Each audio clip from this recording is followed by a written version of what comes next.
ভেবেছিলাম একটু ঘুরবো, সাথে খুব সুন্দর একটা ব্লগিং করব আর আপনাদের সাথে শেয়ার করব। তো দেখুন প্ল্যান কিভাবে ভেস্তে গেল। আসসালামু আলাইকুম, হ্যালো এভরিওয়ান, সবাই কেমন আছেন? আলহামদুলিল্লাহ আমি অনেক বেশি ভালো আছি। তো আজকে ফেসবুক খুলেই দেখছি যে আজকে নাকি চা দিবস। জানি না এই দিবস সেই দিবস, প্রতিদিন তো লেগেই আছে। তো যাই হোক, আজকে যেহেতু চা দিবস, আর আমার মতো চা পাগলি বা চা পাগল মানুষ আমার তো মনে হয় না ঘরে বসে আছে। আর ঘরে বসে থাকা বলে না, চা তো বাসায়ও বানায়, খাওয়া যায়। বাট যেহেতু বাইরেও অনেক দিন বের হওয়া হয়নি, তো চা দিবসে একটু বাইরে, আর আমাদের কুষ্টিয়া লাহিনী বটতল বা কুষ্টিয়ার যেই চা স্টলগুলো হয়েছে সেটার জন্য তো এখন কুষ্টিয়া অনেক বেশি বিখ্যাত হয়ে যাচ্ছে। তো আমার মনে হয় যে চা দিবসে আসলে ঘরে বসে থেকে লাভ নাই, প্রতিদিন তো বাসাতে বানায় খাওয়াই হয়। তো আজকে একটু বাইরে যেতে ইচ্ছা করছে, যদিও মানে বাইরে প্রচুর মেঘ হয়েছে। এই অবস্থায় আসলে বাইরে যাওয়াটা উচিতও না, তারপরেও আসলে জানি না আজকে বাইরে যেতে পারবো কি না। তো দেখি, ওকে বলে দেখি যে আমাকে বাইরে নিয়ে যায় কি না। আসলে চা দিবস আর একটু বাইরে চা খাবো না, এটা তো আসলে হয় না, তাই না? আর দেখি ওকে বলে নিয়ে যায় কি না। তো লেটস গো, চলেন। যদিও বাইরে প্রচুর মেঘ, কতদূর কি কমপ্লিট করতে পারবো জানি না। আর প্রতিদিনই তো এরকম মেঘ হচ্ছে, বাট বৃষ্টি হচ্ছে না। তো আজকে কি হবে চলুন দেখি, ও আমাকে বাইরে নিয়ে যায় কিনা। শোনো, এই আজকে তো শুনলাম চা দিবস, ফেসবুক অন করলে দেখছি চা দিবস। হ্যাঁ, সবাই চার ছবি দিচ্ছে। তো আমাকে একটু বিকালে চা খেতে নিয়ে যাবা না? কোথাও নিয়ে যাবা চা খেতে? চা খেতে যে যাবা, কিন্তু বাইরে তো অনেক মেঘ করছে। মেঘ তো প্রতিদিনই হয়, প্রতিদিন মেঘে একেবারে অন্ধকার হয়ে যায়, কিন্তু বৃষ্টি তো হয় না। চলো, কি আর হবে। ঠিক আছে, চলো যাই। কোথায় যাবা? কোথায় যাওয়া যায়? চার দোকান যেগুলা দিয়েছে, স্টলগুলো আছে, সব জায়গায় তো ঘোরা মোটামুটি হয়ে গেছে। শুনলাম ঢাকা রোডের পাশে নাকি একটা স্টল দিছে, ওখানে যাবা? ঢাকা রোডে? ঠিক আছে, যাবা? যাবো, চলো। ওকে। তো গাইস, আমরা তো যাচ্ছি চা খেতে। জানি না কি হবে, বাইরে প্রচুর মেঘ লেগেছে, তবে এরকম মেঘলা আকাশে ঘুরতে অনেক বেশি মজা লাগে।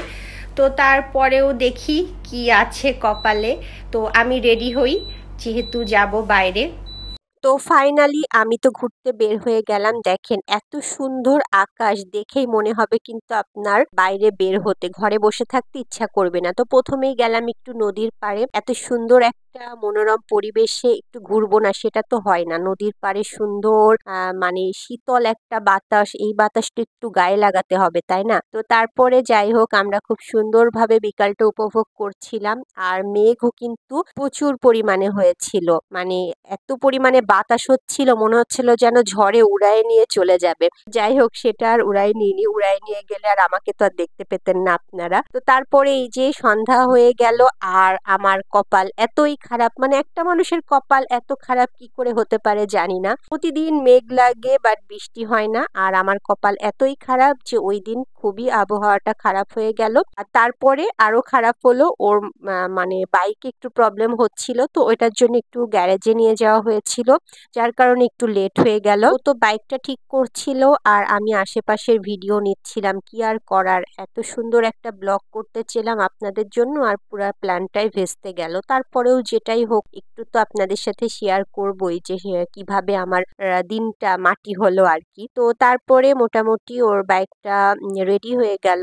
আর তারপরে আমার কাজ ছিল মিনা বাজার, যেহেতু মিনা বাজার পাশে, তো মিনা বাজারে একটু কাজ ছিল, ভাবলাম ওই কাজটা একটু কমপ্লিট করে তারপরে আমি হচ্ছে চার স্টলে যে চা খাবো আর আপনাদের সাথে শেয়ার করব। তো ওইটাও একটু কেনাকাটা করতে করতে আমি এই যে এখন মিনা বাজারে চলে আসছিলাম। তো কেনাকাটা শেষ করে স্টলের দিকে যেতেই দেখি বৃষ্টি।